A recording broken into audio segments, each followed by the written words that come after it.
Er-xotin ajrashayotganda xotiniga uy olib berishi yoki ijara haqqini to'lab berishi shart degan xabarlar hozir juda ham ko'p aylanyapti.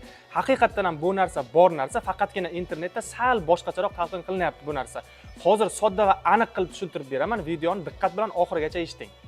Demak, Uy-joy kodeksining 32-moddasiga asosan bunday nizolar sud tartibida hal qilinadi. Ya'ni xotinni uy-joyga majburiy kiritish bo'yicha ish ko'rilayotgan payti er-xotinning kelishuvi bilan mulkdorning tashabbusiga ko'ra, e'tibor bering do'stlar, ya'ni erning tashabbusiga ko'ra unga xotinni uy-joy bilan ta'minlash yoki ijara haqqini to'lab berish majburiyati yuklatilishi mumkin. Masalan, sobiq xotinini uyga kiritishni xohlamayapti yoki unda umuman bunaqa imkoniyat mavjud emas deylik. Mana shu holatda ha bo'ldi, xotinimga uy olib beraman o'zim yoki ijara haqqini to'lab beraman deb tashabbus ko'rsatsagina, unga bu majburiyat yuklatilishi mumkin. Shu sababli do'stlar, internetdagi xotiniga o'lsa ham, tirilsa ham uy olib berishga majbur ekan, o'zini uyini unga qoldirib ketish kerak ekan degan har xil xabarlarga ishonmang.